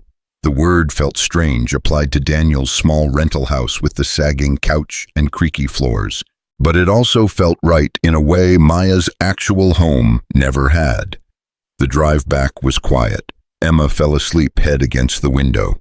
Oliver hummed tunelessly to himself. Leo played a game on his phone occasionally, showing Oliver something that made the little boy giggle. Daniel's hand rested on the center console, and after a moment, Maya reached over and took it. He squeezed gently, didn't let go, and they drove like that. Through the fading afternoon light, two people who'd met 24 hours ago holding on to each other like lifelines. Because maybe that's what they were. The house felt different when they returned, like crossing a threshold into something new. Maya stood in Daniel's living room holding the protective order, the official seal catching the late afternoon light, and for the first time in 72 hours, she allowed herself to breathe without counting the seconds, until Derek appeared. Emma and Oliver had gone straight upstairs with Leo, their voices carrying down as they debated whether to build a castle or a spaceship. Normal kid arguments. Safe arguments. Daniel emerged from the kitchen with 2 cups of coffee, handed one to Maya. Rick called while you were getting the kids settled. He's got a spot for you at one of the safe houses. You can move in tomorrow. Tomorrow. The word felt too soon and not soon enough. Maya wrapped her hands around the warm mug. Where is it? He didn't say. Security thing. They don't tell anyone the location until you're actually going there. Daniel sat on the arm of the couch. It's a good place, though. Rick says they've got counselors' job placement programs, childcare, while you look for work. Sounds too good to be true. It's real. I've seen it. Helped Rick move furniture there last year. Daniel's voice was gentle. You'll have your own room space for the kids. It's safe, Maya. No one knows where it is except the people who run it. Maya nodded, trying to feel relieved instead of terrified. A safe house meant leaving here, leaving Daniel and Leo and this small piece of stability they'd found. She'd been here less than 2 days, but it already felt more like home than anywhere she'd lived with Derek. You don't have to go if you're not ready, Daniel said, reading her expression. You can stay here as long as you need. You've done too much already. I haven't done enough. He set down his coffee. Maya, you and the kids can stay here. I mean it. I've got the space. Leo loves having them around. And honestly, his voice dropped. This house has been too quiet for too long. Having people in it again, it feels right. Maya's throat tightened. Daniel, I can't just move in. That's not fair to you or Leo. We're strangers who crashed your life. You're not strangers anymore. He said it simply, like it was the most obvious thing in the world. And you didn't crash anything. You knocked on the door. I opened it. That was my choice. But Derek, he's not going to stop. He'll keep finding ways to make trouble, keep showing up, calling the police, making your life hell by association. Let him try. Daniel's jaw set in a way that reminded Maya he'd been a soldier once. I've dealt with worse than Derek Brooks. You don't know him. I know enough. Daniel leaned forward. He's a bully who's used to getting his way through intimidation. Well, I don't intimidate easy, and I'm not letting you and those kids get shuffled off to some safe house like you're in witness protection when there's a perfectly good spare room upstairs. Maya wanted to argue, wanted to maintain some dignity, some sense that she wasn't a charity case. But the truth was, she was tired, bone tired, soul tired. And the thought of staying here in this house that smelled like coffee and old wood, where her kids laughed instead of cried, where someone actually gave a damn if she was okay, that thought made something in her chest crack open. Okay, she whispered. Daniel's eyebrows rose. Yeah, but temporary. Just until I get on my feet, find a job, save enough for a deposit on an apartment. However long you need. I'll pay rent and groceries, my share of utilities. Maya, I mean it, Daniel. I'm not a freeloader. I need to contribute something or I'll lose my mind. He studied her for a moment, then nodded. Okay, we'll figure out something fair. But first, you need to actually have a job before we talk about rent. Rick mentioned job placement programs. Yeah, and I might have something too. My boss, Marcus, his wife, Lisa, runs an office downtown. Administrative stuff. She's always looking for good people. Daniel pulled out his phone. Let me text her, see if she's hiring. Maya watched him type this man who'd known her for 48 hours and was rearranging his life like it was nothing. Like helping people was just what you did. Why are you doing this? The question came out before she could stop it. Really? I need to understand. Daniel looked up from his phone. You want the complicated answer or the simple one? Both. He set the phone down, took a moment to gather his thoughts. Simple answer. Because I can, because you need help, and I'm able to give it. That should be enough. And the complicated answer? The complicated answer is that when Sarah died, I was drowning, completely underwater, and people showed up. My buddy Marcus, he came over every day for 2 weeks. Didn't say much, just sat with me while Leo was at school. Made sure I ate, made sure I didn't completely fall apart. Daniel's voice roughened. Rick helped me navigate Sarah's medical bills, set up a payment plan so I wouldn't lose the house. My neighbor, Mrs. Patterson, she picked Leo up from school every day for a month when I couldn't get myself together enough to leave the house. He paused, collecting himself. I didn't ask for any of it, didn't think I deserved it, but they showed up anyway, and eventually I learned to accept help without feeling like I was failing. He met Maya's eyes. You're not failing by being here, you're surviving, and sometimes survival means letting people help you. Maya's vision blurred with tears. I don't know how to do that. Accept help. Derek always said asking for help made me weak. Derek was wrong about a lot of things. Daniel's voice was firm. Asking for help is brave. Running was brave.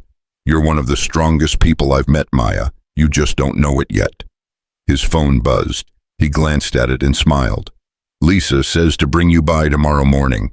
She's got an opening for a receptionist part-time to start, but could go full-time if it works out. Just like that. Just like that.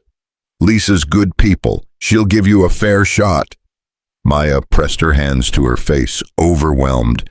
Everything was happening so fast. 2 days ago, she'd been trapped.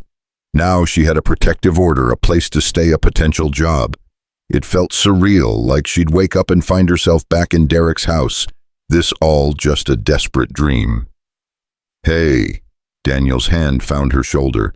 You're okay. This is real. You're safe. I keep waiting for it to fall apart. It won't. We won't let it. From upstairs came a crash, followed by Leo's voice. It's fine. Nobody's bleeding. Daniel sighed. I should check on that. I'll come with you. They climbed the stairs together to find Leo's room, transformed into what appeared to be a spaceship castle hybrid. Legos everywhere, blankets draped over furniture, Oliver wearing a colander on his head as a helmet. "We're space knights," Emma announced seriously. "We protect the galaxy from bad guys." "Important work," Daniel said, keeping his expression grave. "Carry on, space knights." Oliver ran over and grabbed Maya's hand. "Mommy, you can be the queen. The queen lives in the castle part and tells us where the bad guys are." Maya let herself be pulled into the game, sat on Leo's bed, designated as the throne, and watched her children play. Really play. Not the quiet, careful play they did at home when Derek might hear and yell at them for being too loud. This was full-volume, chaotic, joyful play. Emma's laugh rang out when Leo made silly voices for the alien invaders. Oliver crashed his Lego spaceship into the castle wall and shouted, "Boom!" without flinching, without checking to see if an adult was going to punish him for the noise. Daniel stood in the doorway, watching, and when Maya caught his eye, he smiled. Not a sad smile or a pitying smile, just a genuine, warm smile that said, "This is good." Her phone buzzed. She pulled it out, stomach clenching automatically, but it was just Rick. "Served Derek with the protective order an hour ago. He did not take it well. Lots of yelling, lots of threats about what his lawyer is going to do. Standard stuff. Don't be surprised if he tries to contact you through third parties. Friends, family, social media. Don't respond to anything. Forward it all to me." Maya showed the message to Daniel. He frowned. "You might want to change your number. Make it harder for him to harass you." "But then how will people reach me?" "Job interviews, the kids' school." "You get a new number, give it to the people who need it. Let the old number go to voicemail, forward everything to Rick as evidence." Daniel pulled up his carrier's website on his phone. "I can add you to my plan, get you a new phone tonight. Clean slate." "Daniel, that's expensive. Consider it back rent for the next few months. Please, let me do this." Maya hesitated, then nodded. Every tie to Derek cut felt like freedom. A new number meant he couldn't call and leave threatening voicemails, couldn't text at 3 a.m. to terrorize her, couldn't use her phone as a weapon. They left the kids playing under Leo's supervision and drove to the phone store. The young clerk didn't ask questions when Daniel requested a new number and new phone for Maya. 30 minutes later, she had a device Derek had never touched, a number he didn't know, and a small piece of control over her own life. In the parking lot, she programmed in the few numbers she needed. Rick, Daniel, Emma's school, the National Domestic Violence hotline Rick had given her. "Feels weird," she said. "Having a phone he doesn't have access to." "Weird good or weird bad?"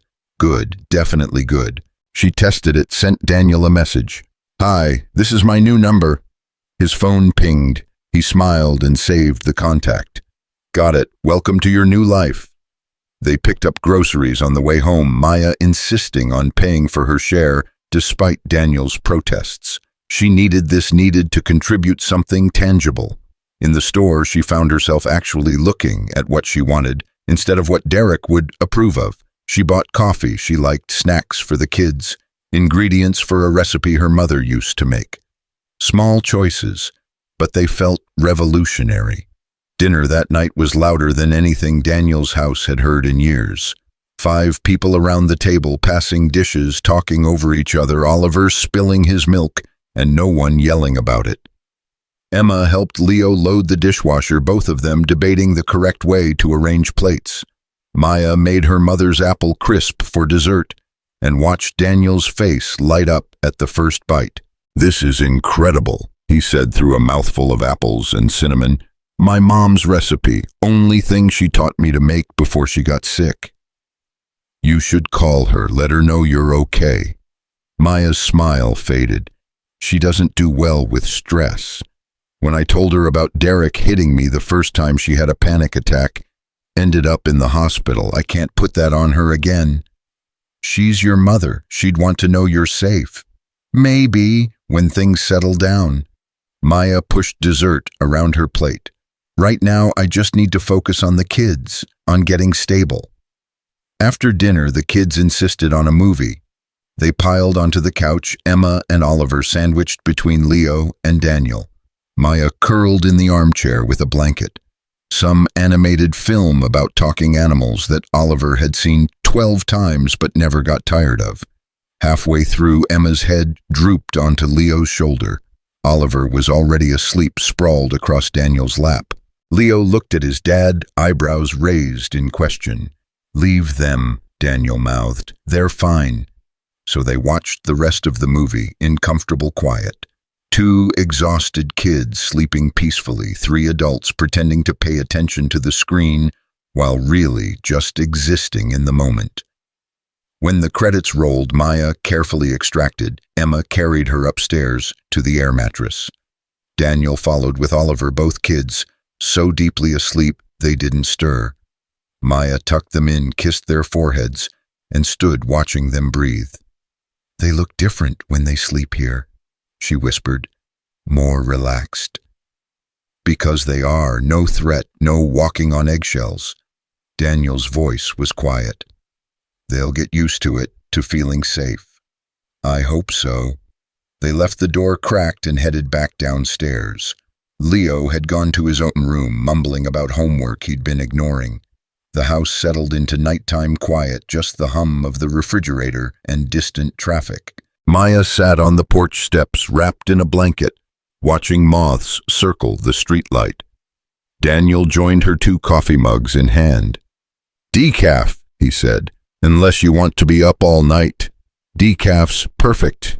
She took the mug, let the warmth seep into her hands. "Thank you, for today, for all of it. You keep thanking me. Because I keep meaning it." Maya stared into her coffee. "I know I said it before, but I need you to understand. You changed everything. If I hadn't come here, if you'd turned me away, I don't know where we'd be right now. You would have figured it out. Called Rick, found a shelter, done what you had to do. Maybe, but it would have been so much harder, lonelier." She looked at him. "You made me feel like I wasn't alone, like someone actually cared what happened to us." Daniel was quiet for a moment. When Sarah was dying, the worst part wasn't the pain or the fear. It was feeling invisible. People would see us at the grocery store and literally cross to the other aisle to avoid talking to us, like cancer was contagious or sadness was something they might catch. His voice was rough with old hurt. "I swore if I ever saw someone drowning like that, I'd throw them a rope, not walk away and pretend I didn't notice. I'm glad you kept that promise." They sat in silence, drinking coffee, watching the quiet street. A car passed. A dog barked somewhere. Normal suburban night sounds that had always made Maya anxious, always signaled Derek would be home soon, but here they just sounded like life happening. "Can I ask you something?" Maya said. "Anything. Do you ever date? I mean, before me showing up and ruining what was supposed to be our blind date. Did you ever actually try?" Daniel laughed softly. "Once or twice. Marcus has been trying to set me up for years. Most of them were nice enough, but there was never a spark, you know, and Leo always hated when I went out. He'd get clingy, worried I wouldn't come back." "That must be hard, being a single parent." "It has moments." Daniel stretched his legs out. "But mostly it's good. Me and Leo, we're a team. We figured out how to make it work. He's a great kid." "He is. Sarah would be proud of him." Daniel's voice softened. "She made me promise to raise him to be kind, to see people who needed help and actually help them. I think she'd approve of you being here." Maya's throat tightened. "You think—" "I know, she had this thing about instinct. She'd say, 'Daniel, your gut is smarter than your brain. Trust it.' My gut said, 'Open the door,' when you showed up. Said, 'Let you stay.' Said, 'Help you fight back.'" He met her eyes. "My gut's usually right about people. Mine's been wrong a lot. Because you were taught not to trust it.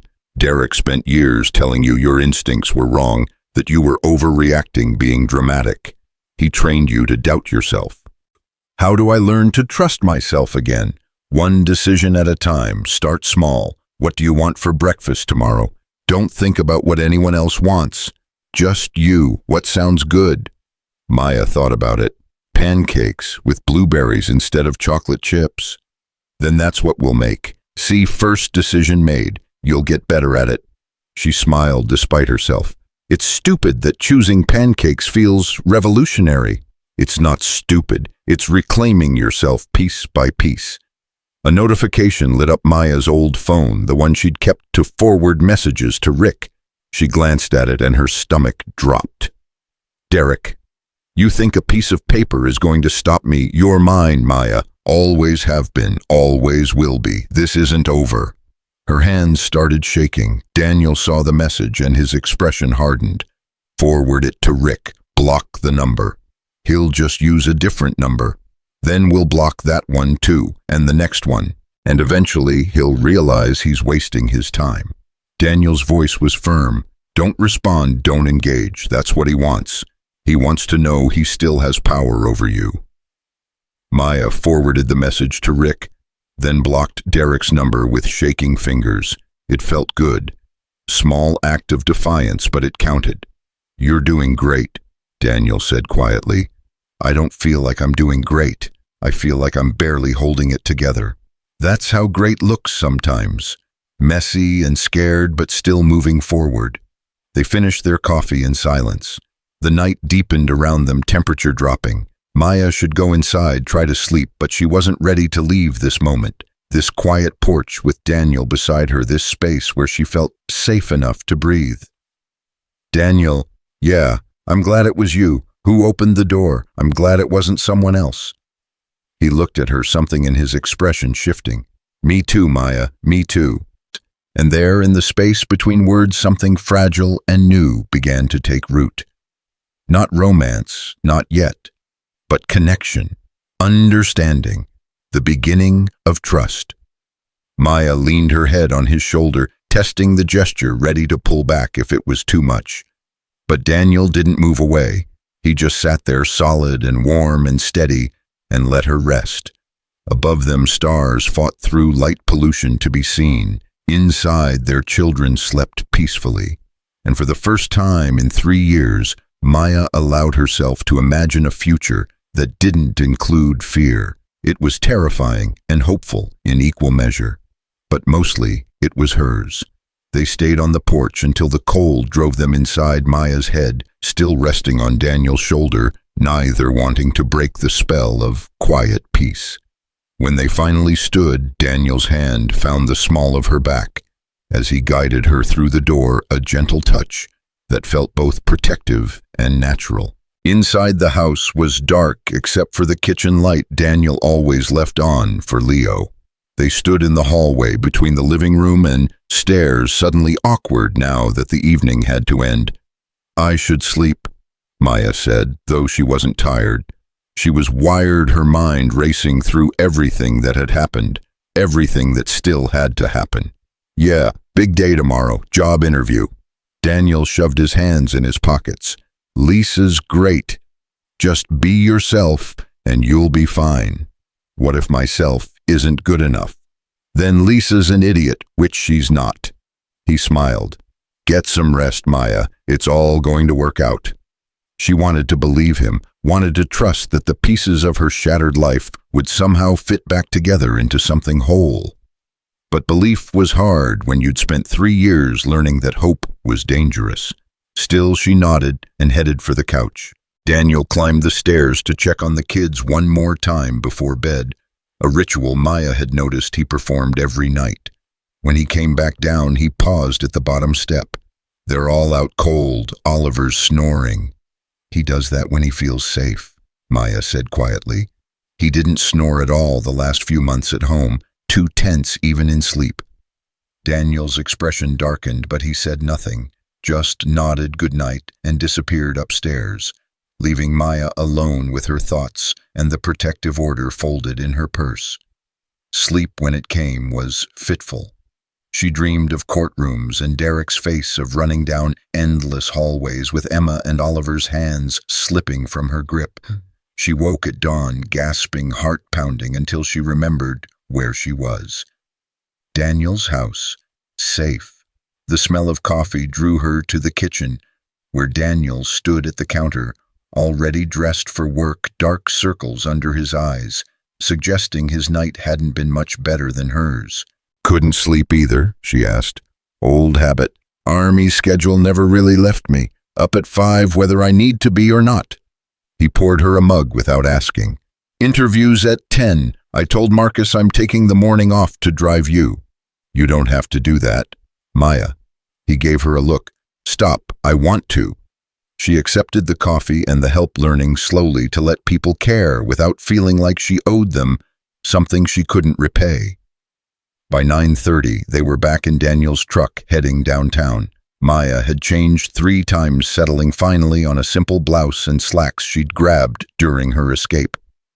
Emma and Oliver were at the house with Leo, who'd promised to keep them entertained until they got back. "What if she asks about my work history?" Maya's hands twisted in her lap. "I haven't worked in 6 years, not since Emma was born. Derek said I didn't need to, that my job was taking care of the house and kids." "Then you tell her the truth, that you took time to raise your children and now you're ready to work again." Daniel glanced over. "Lisa's not going to judge you. She knows your situation. Marcus told her you were leaving a bad marriage." "Great, so I'm the charity case. You're a woman who needs a fresh start. That's not charity. That's giving someone a fair shot who deserves one." The office was in a modern building downtown, all glass and steel. Lisa Chen met them in the lobby, a petite woman in her 40s with kind eyes and a firm handshake. "Maya, so good to meet you. Marcus has told me wonderful things." She led them to a conference room. "Daniel, you can wait here or grab coffee next door. This won't take long." Daniel squeezed Maya's hand once and left. Lisa sat across from her, no desk between them, just 2 chairs and a sense that this was a conversation, not an interrogation. "So Marcus says you're looking for work. Tell me about yourself." Maya took a breath and told an edited version of her story. Married young, stayed home with kids, recently separated, needed to support her family. She didn't mention Derek's fists or the bruises still fading on her arms, but something in Lisa's eyes said she understood anyway. "The position is receptionist to start. Answering phones, scheduling appointments, basic office work. 20 hours a week, initially possibility of full-time if it's a good fit." Lisa leaned forward. "I'm going to be honest with you, Maya. I've been where you are. Different details, same story. My ex was a piece of work too." Maya's eyes widened. "You were 10 years ago, got out with my daughter and $20 to my name. Someone gave me a chance when I desperately needed one, and I've been paying it forward ever since." Lisa's smile was warm. "So here's what I'm offering. The job is yours if you want it. 15 an hour to start, goes up after 3 months if things work out. Flexible schedule so you can work around your kids' school. And most importantly, a boss who gets it when you need a mental health day or have to deal with court stuff." Maya's throat closed. "Just like that. Just like that. I believe in second chances. Hell, I believe in third and fourth chances." Lisa stood and extended her hand. "So what do you say? You want to start Monday?" Maya stood on shaking legs and shook Lisa's hand. "Yes, thank you. I won't let you down." "I know you won't." They found Daniel in the lobby, scrolling through his phone. He looked up when they approached and must have read the answer on Maya's face because his whole expression brightened. "You got it." "I got it." Maya felt like she might cry or laugh or both. "I start Monday." Daniel pulled her into a hug right there in the lobby, and Maya let herself sink into it, let herself feel the joy without waiting for the other shoe to drop. Behind them, Lisa smiled and headed back to her office. In the truck, Maya couldn't stop smiling. "I have a job, an actual job, money, independence. You have a future." Daniel started the engine, and it's going to be a good one. The next 2 weeks passed in a blur of establishing new routines. Maya started work nervous the first day, but finding her rhythm quickly. answering phones, greeting clients, managing Lisa's calendar. Simple tasks that felt monumental because they were hers, money she earned, skills she was rebuilding. Emma and Oliver started at a new school closer to Daniel's house, integrated into Leo's world with surprising ease. Emma made friends with a girl in her class who invited her to a birthday party. Oliver joined Leo's after-school art program and came home covered in paint and grinning. Daniel adjusted his work schedule to help with drop-offs and pickups. He never made it seem like a burden, never sighed about the extra trips or the kids' noise filling his previously quiet house. If anything, he seemed happier. The shadows in his eyes lifted a little more each day. Maya found herself watching him sometimes. The way he made silly voices reading bedtime stories to Oliver. How he taught Emma to change a tire one Saturday afternoon because every person should know how to be self-sufficient. The patience he had with Leo's moodiness when homework got hard. He was a good man, the kind she hadn't known existed outside of movies. And that terrified her more than Derek ever had, because wanting something meant it could be taken away. The full hearing for the protective order was scheduled for a Thursday morning. Rick prepared Maya extensively, running through likely questions Derek's lawyer would ask, coaching her on staying calm, sticking to facts, not letting Derek's presence rattle her. "He's going to try to get under your skin," Rick warned the night before. "That's what abusers do. They look for the weak spots, but you're stronger than he thinks. Just remember that." Daniel offered to come to the hearing, but Rick advised against it. "Derek's lawyer will try to paint him as your boyfriend, claim you left your marriage for another man. Better if he's not there." So Maya went with just Rick, her stomach churning as they entered the courthouse. And there in the hallway outside the courtroom was Derek. He looked the same, handsome in his suit, clean-shaven, every inch the successful businessman. But when his eyes found Maya's, the mask slipped. She saw the rage underneath the fury at losing control. "Maya." His voice was smooth, concerned, loud enough for people around them to hear. "Please, can we talk, work this out? The kids need their father." Rick stepped between them. "Mr. Brooks, you're violating the protective order by approaching my client. Step back or I'll call the bailiff." Derek's lawyer, a sharp-looking woman in her 50s, put a hand on his arm. "Derek, not here." But Derek's eyes stayed locked on Maya. "You're making a mistake, destroying our family over nothing. I love you. I love our kids." Maya's hand shook, but she kept her voice steady. "You don't love me. You never did. You loved controlling me." "See?" Derek's voice rose. "This is what I mean. She's being dramatic, emotional. She needs help, not a restraining order." "Mr. Brooks." The bailiff appeared. "Step away from the petitioner, now." Derek stepped back, hands raised in surrender, playing the victim perfectly. But Maya saw the calculation in his eyes. This was theater for the judge. Inside the courtroom, they sat on opposite sides. Derek with his expensive lawyer, Maya with Rick and 3 years of documented abuse. Judge Martinez took the bench, expression unreadable. "This is a hearing on the emergency protective order granted 2 weeks ago. Mr. Brooks, you're challenging this order. Let's hear why." Derek's lawyer stood. "Your Honor, my client is a devoted father and husband who's being denied access to his children based on exaggerated claims from an emotionally unstable wife. The alleged abuse is nothing more than normal marital disagreements blown out of proportion." Rick stood. "Your Honor, I have photographs of injuries, threatening text messages, witness testimony, and a pattern of escalating violence spanning 3 years. This isn't exaggeration. It's documented fact." The hearing lasted 90 minutes. Derek's lawyer claimed Maya's bruises were from a fall, that the children's injuries were from rough play, that Derek's texts were taken out of context by a woman having a mental breakdown. Rick systematically destroyed every argument with evidence. Photos time-stamped to match Maya's account. Medical records from when Emma had welts from Derek's discipline. Testimony from Daniel about Derek's threats. Maya took the stand and told her story again. Calmer this time, clearer. She didn't cry, didn't break down, just stated facts and let them speak for themselves. Derek's lawyer tried to rattle her. Isn't it true you were seeing Mr. Hayes before you left your husband? No, I met Daniel the night I left. It was supposed to be a blind date arranged weeks earlier. How convenient. A new man waiting in the wings. There was no new man. There was a safe place when I had nowhere else to go. Did you provoke your husband during arguments? I existed. That was provocation enough for him. The lawyer's eyes narrowed. You're claiming you did nothing wrong.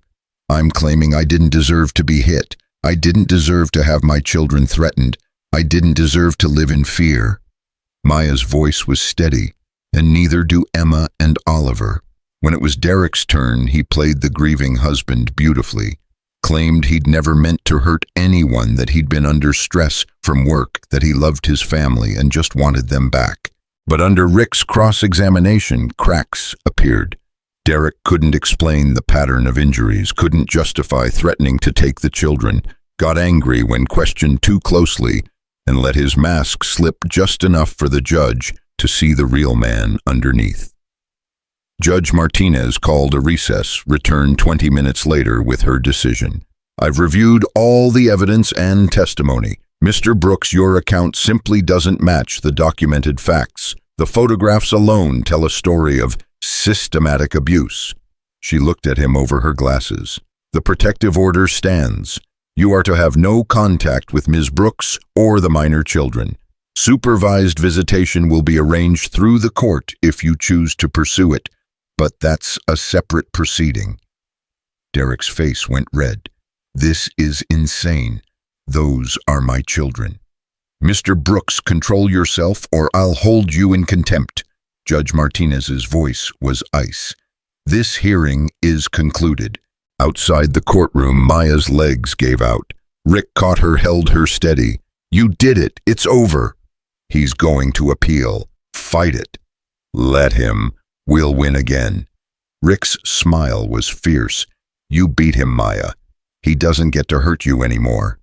Maya called Daniel from the courthouse steps, voice shaking. We won. The order stands. I knew you would. She could hear the smile in his voice. Come home. We're making celebration pancakes.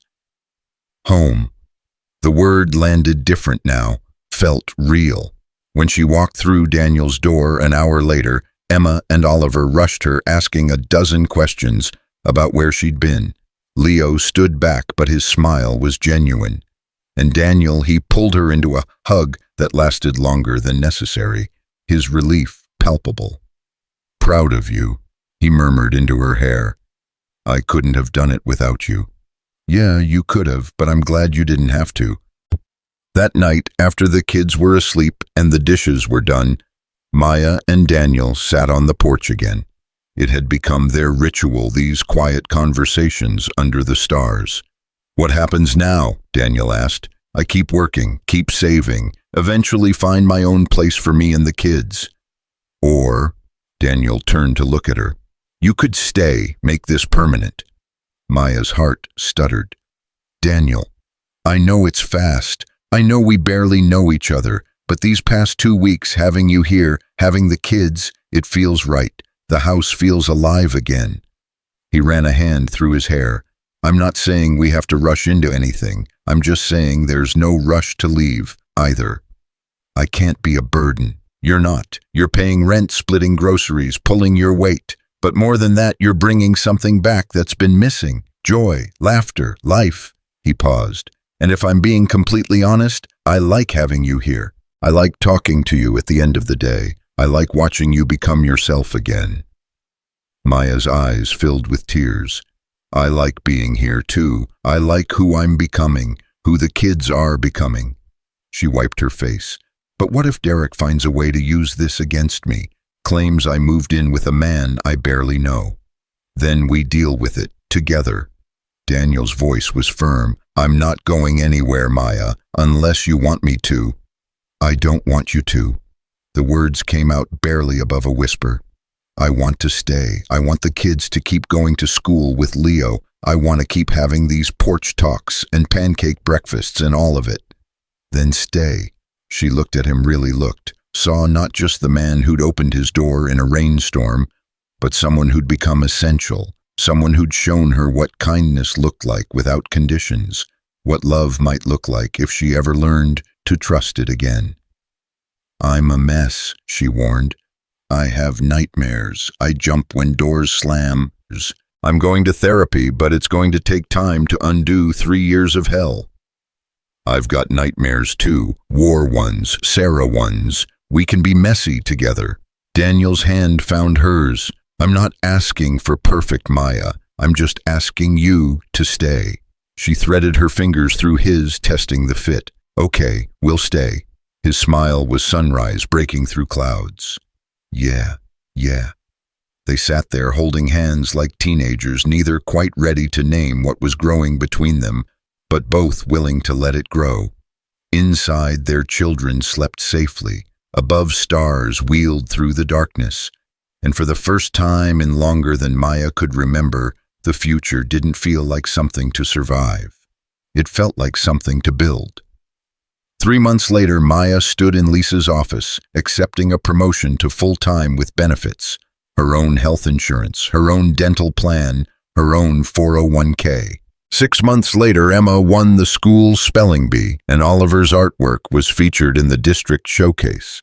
They were thriving, laughing, growing into kids who didn't flinch at raised voices because there weren't any. 9 months later, Derek's supervised visitation request was denied after he failed to complete court-ordered anger management. Maya stopped checking over her shoulder quite so often. A year later, she and Daniel were still taking things slow, still sleeping in separate rooms, still navigating what it meant to build something real from the wreckage of their previous lives. But there were kisses goodnight now, hands held in public, plans made together that stretched into next month, next year, indefinitely. Leo had stopped calling the guest room and started calling it Maya's room. Emma had stopped asking when they were going home because this was home now. And Oliver, he'd stopped having nightmares entirely. Maya found Daniel in the garage one Saturday afternoon working on a customer's car. He looked up when she entered, wiped grease on his jeans, smiled the smile that still made her heart skip. Hey, what's up? I was thinking about that first night when I showed up on your porch. Yeah, what about it? I was thinking about how I almost didn't knock, almost drove away. She moved closer. I'm glad I didn't. Me too. He set down his wrench, pulled her close despite the grease. Best blind date I never had. She laughed against his chest. We should probably actually go on a real date sometime. Dinner, movie, the normal stuff. Is that what you want? I want a lot of things. She pulled back to look at him. I want to keep building this life, keep watching the kids grow, keep falling asleep to the sound of your voice from the other room. She paused, and eventually maybe not the other room. Daniel's eyes widened. Maya, I'm not ready yet, but someday, when the nightmares are further apart and I've learned to trust myself again. She touched his face. I think someday could be good with you. He kissed her, then soft and careful and full of promise. Not rushing, not pushing, just acknowledging that they were building toward something neither had expected to find. When they pulled apart, Oliver's voice rang out from the house. Mom, Leo says I can't use the red Legos, but they're community property. Maya laughed, wiped at her eyes. I should go referee. Yeah, I'll finish up here. She started toward the door, then turned back. Daniel. Yeah, thank you for opening the door, for everything after. Thank you for knocking, for trusting me enough to stay. She smiled and headed inside into the chaos of 3 kids arguing over Legos, into the normalcy she'd stopped believing possible. Behind her, Daniel returned to his work, whistling off-key, happier than he'd been in years. This wasn't the life either of them had planned. It was messy and complicated and built on the ruins of what came before. But it was theirs, and it was good.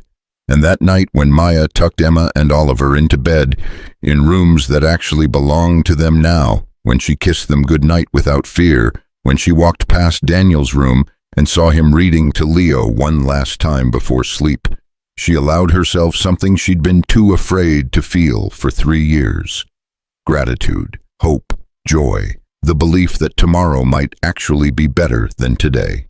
She stood in the hallway of this house that had become home, listening to the sounds of her children breathing, of Daniel's voice gentle with his son, of ordinary life happening all around her, and she whispered to the universe, to fate, to whatever force had led her to knock on this particular door on this particular rainy night. Thank you. No one answered. But in the quiet house, in the safety of walls that held love instead of fear, Maya felt something shift and settle inside her chest. She was home. They all were. And the man who'd once been a stranger, who'd opened his door when she had nowhere else to go, had become family. Not by blood or marriage or any traditional measure, but by choice, by showing up, by building something new from broken pieces, by being brave enough to let love grow in unexpected places. Maya turned off the hallway light and headed to her room, leaving the doors cracked so she could hear her children if they called. Outside, rain began to fall, soft and gentle, nothing like the storm that had driven her here a year ago. This time the rain sounded like a lullaby,